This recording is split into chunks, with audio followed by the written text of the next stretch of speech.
สบายดีสวัสดีพี่น้องป้องปายสู้ครูสุคนพี่น้องเอามาพ่อกับบาวบูแซบนวลชาแนลคือเก่ามื้อนี้พี่น้องมื้อนี้ได้ต้มหอยพี่น้องเลยนี่ต้มหอยนาแล้วก็ตำบักหุ่งผักกับผักแก้มก็มีมักทั่วมักแตงแล้วก็สลัดกรอบพี่น้องมามื้อนี้แซ่บน้ำบาวบูคือเก่าพี่น้องอืมอืม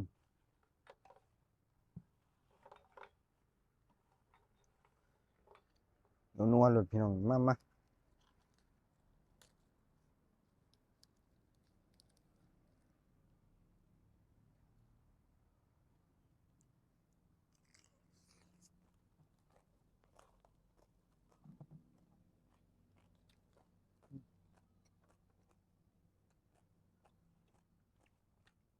กับข้าวเหนียว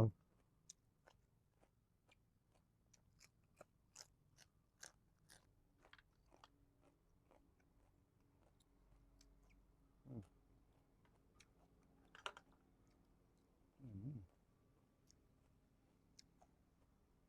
หน่วยใหญ่ๆเลยพี่น้อง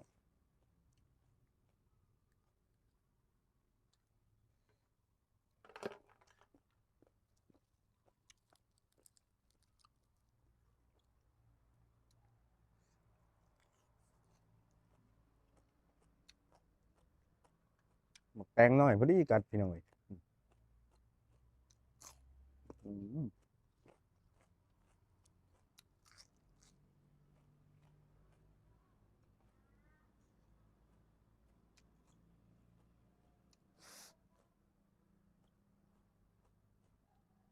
เขาก็ห่อนพี่น้องเอ้ยหนึ่งมาใหม่ๆ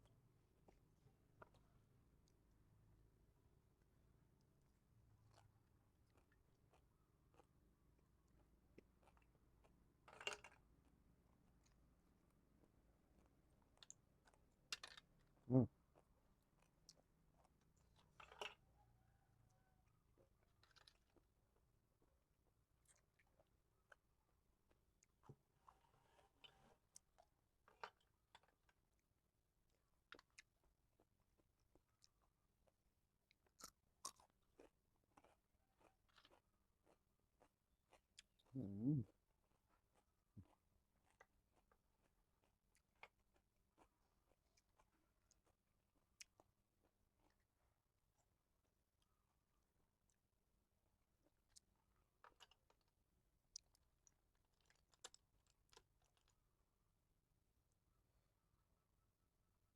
บอกว่า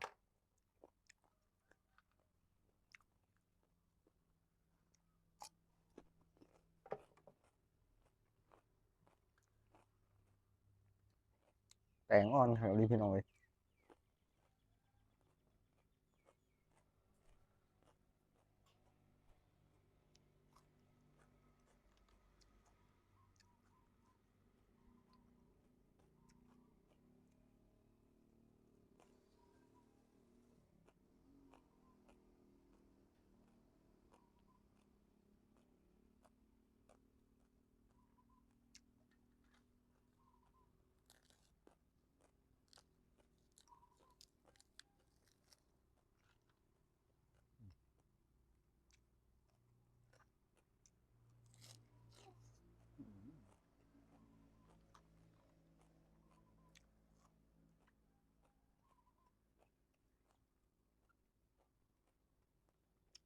บอกพี่น้อง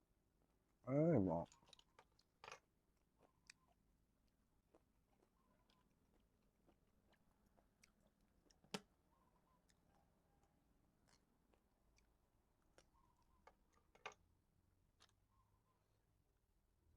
อืม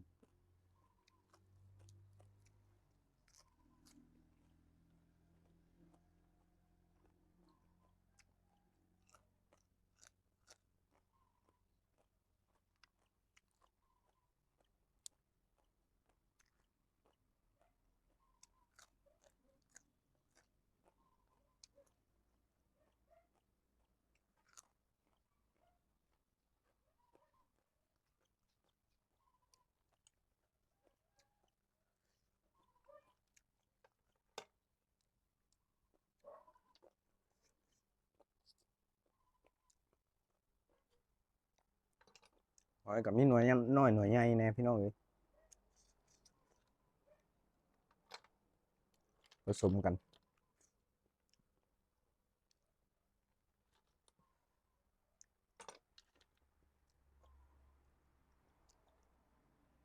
ซื้อมาจากตลาด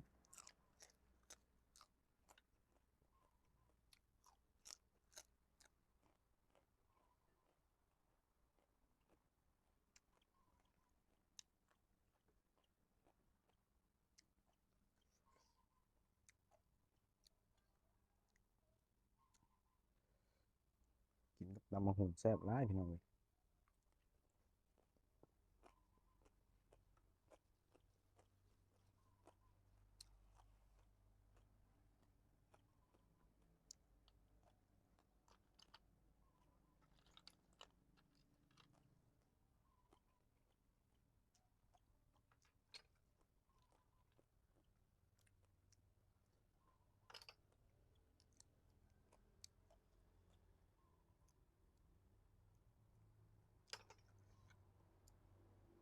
หน่วยมันน้อยพี่น้องเอ้ยก็ต้องจิ้มใส่เลยแหละ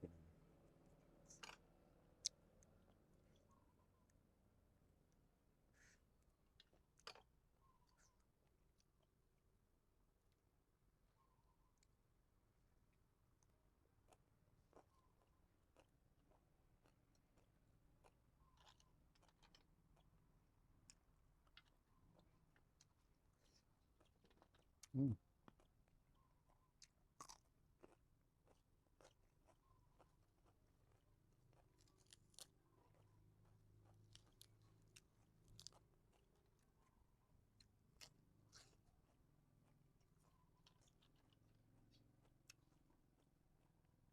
อืมหาก็ได้ออกเบิด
ข้าวร้อนๆตำบักหุ่งเผ็ดๆเอ้ยพี่น้องเอ้ยคักขนาด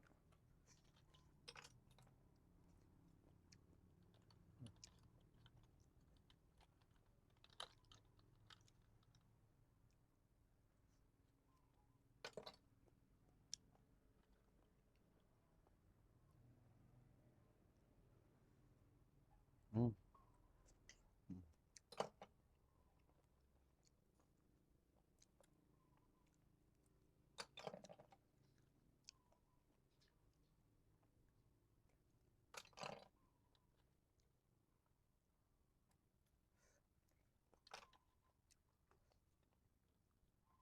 ก้อยก็สุดยอดคือกันพี่น้องหอยนี่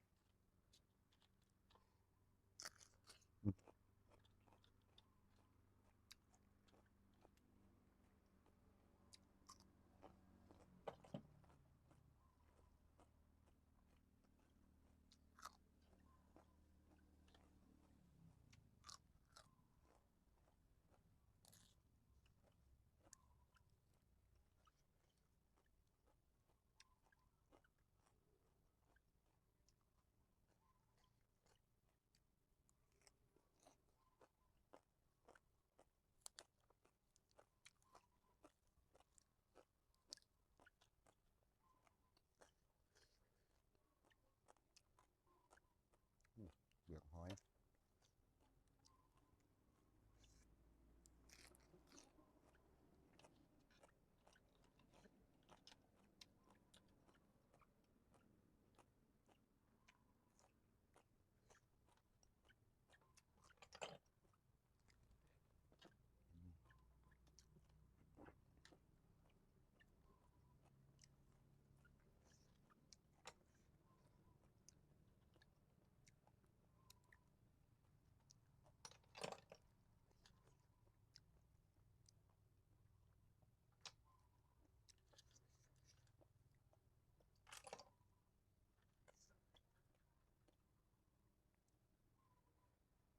บ่ออก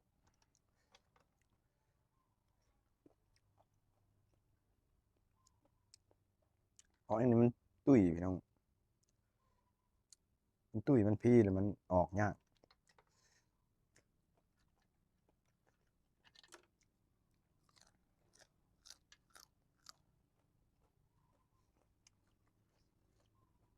อ่อนมักแตง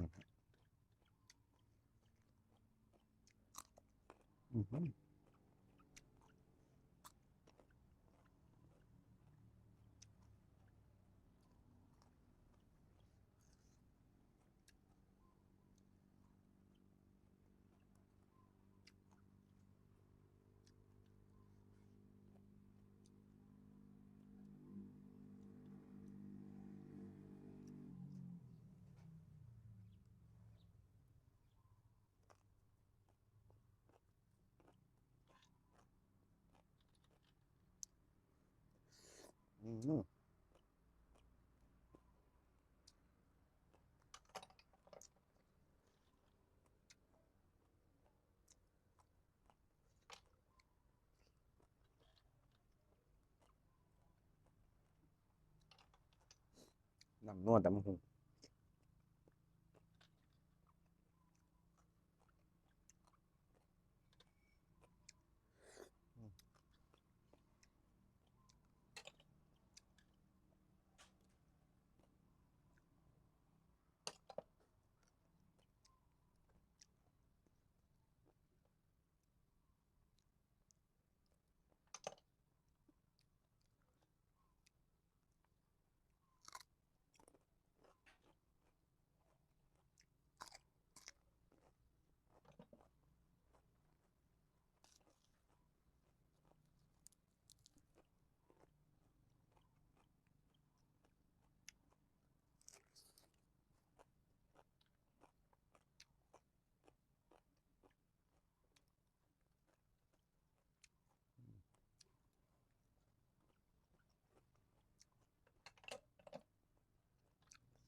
เผ็ดแล้วพี่น้องอีบาด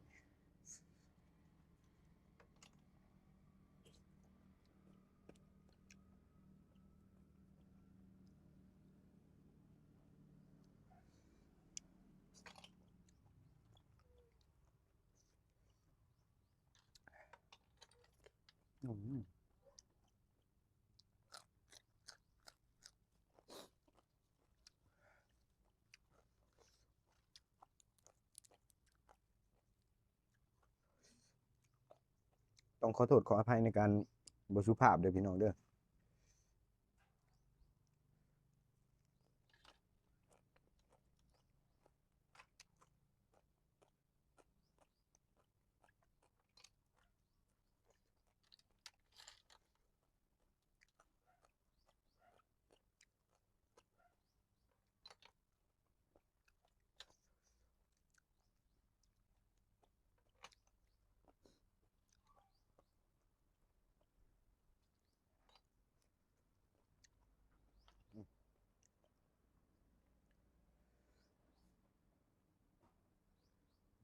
บ่ออกอืมอืม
ตุ้ยคักพี่น้องอืม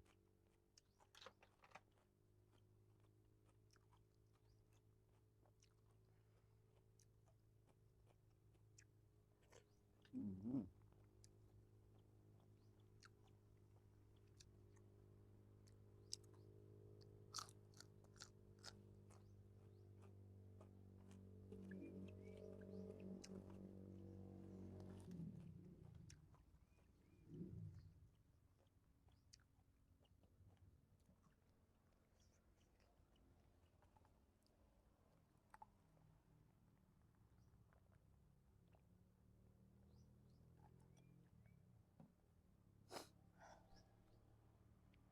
เอ้าเป็นจังไดกันแน่พี่น้องกับเมนูนี่ต้มหอยกับตำบักหุ่งพี่น้องเอ้ยเมนูนี้ก็ขอจบแต่เพียงเท่านี้เด้อพี่น้องเด้อท้ายที่สุดก็ขอกล่าวคำว่าสบายดีสวัสดีพี่น้อง